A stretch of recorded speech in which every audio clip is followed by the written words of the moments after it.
अस्सलाम वालेकुम। Save the trees की जानिब से सुबह का सलाम कराची से।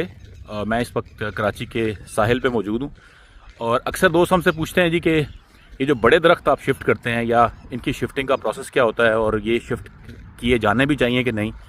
आज मैं कुछ आपको दिखाने लगा हूँ। ये जो आपको मैं सामने दिखा रहा हूँ ये खजूर के लगभग 10 से 15 साल पुराने दरख्त हैं जिनको कि यहाँ पर सक्खर से ला के शिफ्ट किया जा रहा है और ये फल देने वाले दरख्त हैं।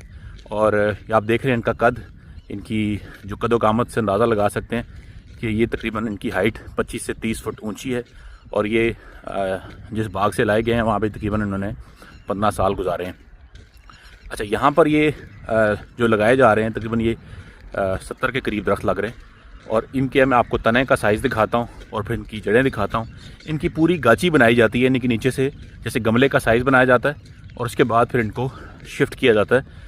और ये ज़रा ट्रॉलर से लोड होकर यहाँ पे आए हैं और यहाँ पे ये लग रहे हैं। तो कई दफ़ा ऐसा होता है कि किसी एक किसान के पास कोई चीज़ इजाफी होती है या वो उस चीज़ को वो सेल करना चाहता है, तो वो दूसरे किसी बाग की ज़ीनत या किसी फार्म की ज़ीनत या किसी ऐसी जगह पे जहाँ पे कि वो ज़्यादा खूबसूरत यहाँ पे लगाया जाता है।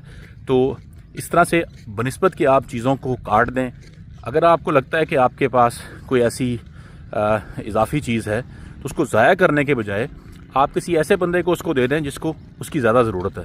अच्छा, इसी तरह से मैं ऐसे लोगों को भी दावत देता हूँ जो काश्तकार हैं, जो किसान हैं, वो अपनी ज़मीनों पे ऐसे दरख्त लगाएं। अगर आम का दरख्त लगा सकते हैं तो आम का दरख्त अगर आप 10 लगा रहे हैं तो आप 20 लगा लें और फिर उसके बाद उसके शौकीन लोगों तक, नर्सरी के लोगों तक उसको पहुँचाएँ, ताकि कई दफ़ा वो लोग उसको ख़रीद लेते हैं।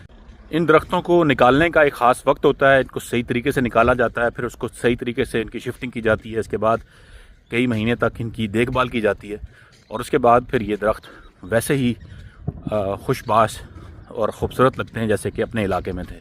जैसे ये सक्खर से ये दरख्त कराची के साहिली इलाके पे यहाँ पे लगाया जा रहा है और कुछ सालों बाद ये खूबसूरत एक फलदार और कहते हैं ना देखने में भी खूबसूरत दरख्त लगेगा। जहाँ पर दरख्त लगाए जा रहे हैं वो दरख्त काबिल इस्तेमाल भी हैं, लेकिन दरख्त वो काटें जो कि आपने खुद लगाए हैं, जो हज़ारों साल पुराने, सैकड़ों साल पुराने इंडेंजर्ड दरख्त हैं, जो कि हमारे माहौल के लिए बहुत फ़ायदेमंद है, जो हमारा विरसा है। उन दरख्तों को ना काटें। मैं दरख्तों के काटने के ख़िलाफ़ नहीं हूँ, मैं दरख्तों के इस्तेमाल के ख़िलाफ़ नहीं हूँ, मैं दरख्तों को जलाने के ख़िलाफ़ नहीं हूँ। मैं ये चाहता हूँ कि जो दरख्त आप लगा रहे हैं उसको आप इस्तेमाल करें और जो दरख्त आपने नहीं लगाया उसका काटने का हक आपके पास नहीं है। Save the trees.